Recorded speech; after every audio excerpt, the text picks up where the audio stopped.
What is going on, boys? For today's video, we are going to be dealing with the new meta for attacking, guys. If you haven't seen this attack strategy already, it's Bowie, Bowlers and Witches. Now, we've been kind of tinkering around with it, and we paired it with a Queen Walk. And the Queen Walk is basically the funnel to take out the enemy queen, the enemy clan castle. Again, this is an absolute overpower attack strat since the new update of Clash of Clans. So as you can see, my man Keith, he threw this attack down a little bit earlier today. He has gone in with the queen. He was a little bit late on the rage spell and had to pop the queen ability because of it. But you know what? It didn't matter. The outcome was still the same. So queen is going in. She's going to take out those clan castle troops. He's going to start a funnel over on the east side of the base very shortly with bowlers and witches, and then he's going to funnel in the rest of the bowlers and witches right to the core. He is the queen's going to die out. You'll see that in a second. So again, you throw in a giant first to kind of distract defenses like the mortar or whatever else. Then you throw in a couple of witches, a couple of bowlers, and honestly, together paired, they do fucking work. So here we go. We got a golem, we got a barb king going in. Those bowlers and witches have funneled beautifully, so they're gonna obviously go right to that core. So he used a jump there, and then he used another jump to get them right to that core. As you may have noticed, that warden ability he is saving for the bowlers and witches, which is a great call because he's taking on both infernos at the same time. So he popped that ability. He's going to drop a rage. They are all safe for now. The ability just wore off, but those bowlers and witches just ran through both of those infernos. Now at this point, he's got healers healing up the it looks like the healers are on the golem. That's all right though. And so bowlers and witches are going around the left side, bowlers and witches are going around the right side, and then the little Larrys from the witches are doing a great job of distracting there, putting in work. The warden is actually, I think, the kicker in this raid. I think he's the one who has the final say, and he's got what, 4 more defenses. As you know, wizard towers do work on groups of skeletons, but again, paired with bowlers, it just works. It's just a beautiful thing. So that while that cannon is distracted on those little skeletons, that warden is going to take it down. And then I believe the bowlers are the final thing to take out that last mortar and that last archer tower, but we will see. Either way, we've been tinkering, we've been fucking around. This is a little different than the normal just straight bowler and witch spam, but honestly unreal, guys. This is the new meta. Get on trying these attack strategies because it makes it incredibly easy to 3-star. You don't need to lava loon only to 3-star, anti 3-star Town Hall 11 bases, especially if they're anti-air. This is the perfect attack strategy for it. Now, I know I made an attack on this base, or sorry, I made a video on this base rather recently, about 2 videos ago, about how to beat the anti 3-star, anti-air bases that are currently the meta. But let's just replay it one more time. We got like 5 or 6 more replay for you guys. A lot of them are dip attacks, and it is 100% success rate on dip attacks. Like, there's no way you're fucking this up. So anyways, we got the bowlers in, everything. The warden ability was hit early. We got that poison down, which is taking down the clan castle troops. We got a bunch of bowlers still going around the outside. We got a freeze for that inferno tower.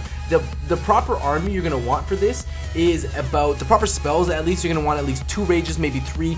Then you're gonna want 2 jumps and a freeze. This is the key attack strategy that you're gonna want here.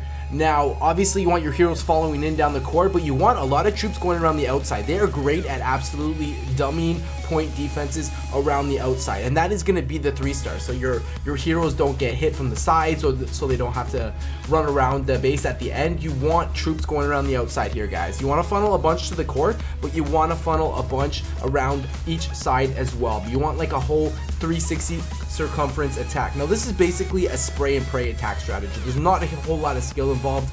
You kind of got to be a little retarded to fuck this up. You just got to hit your warden ability properly and pretty much early, and you want to place your spells properly and diligently. Other than that, you are basically sitting pretty. There's no reason that you should really fuck up this attack. If you are Town Hall 11 attacking another Town Hall 11, as long as you kind of funnel properly, you are good to go. You're going to get a very high percentage 2-star, if not a 3-star, almost every time. It's actually ridiculous how much of a meta this attack is.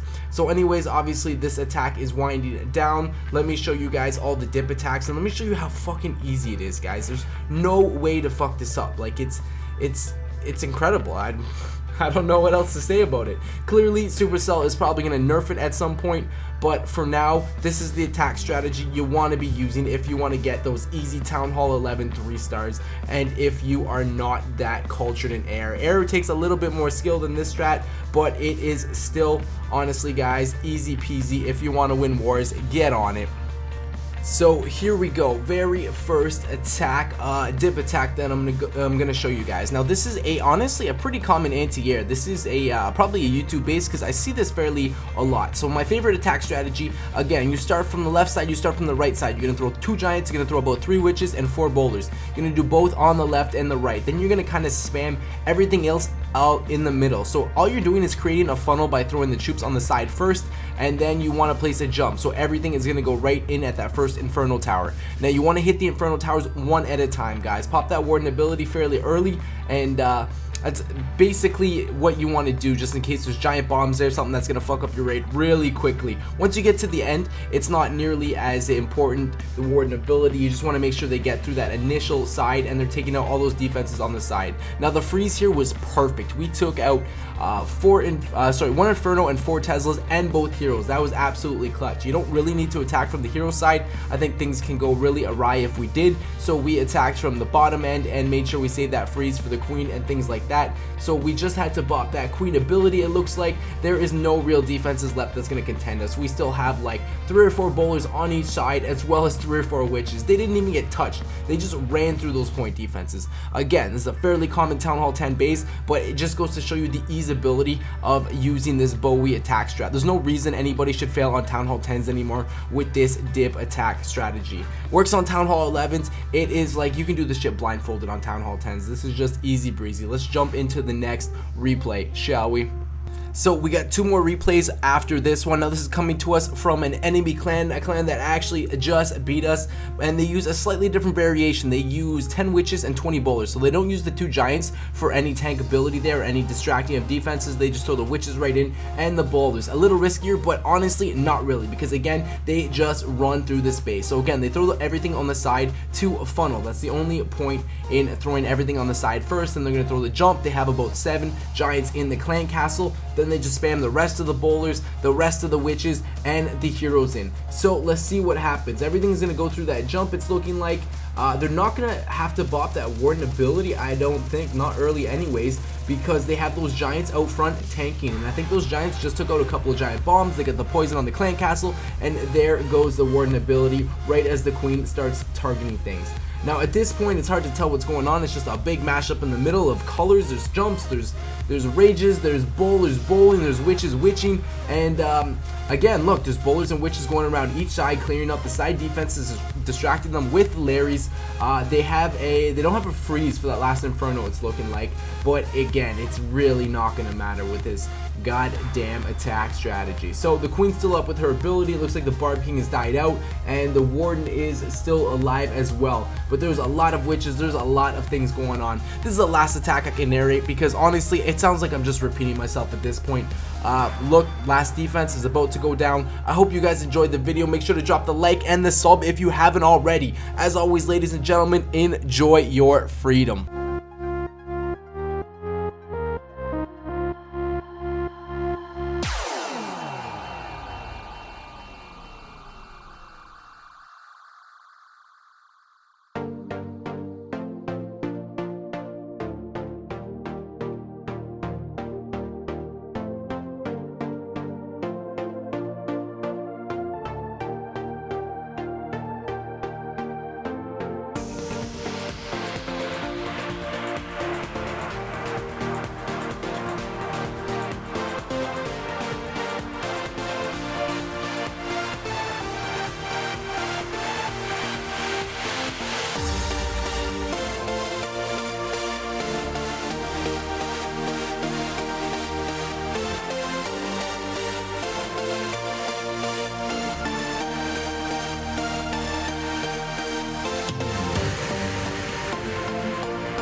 for you. The snow is falling down, and I'm still searching for you. I never thought it through, always thought it would be me and you. I never really thought it through, but I won't stop searching for you.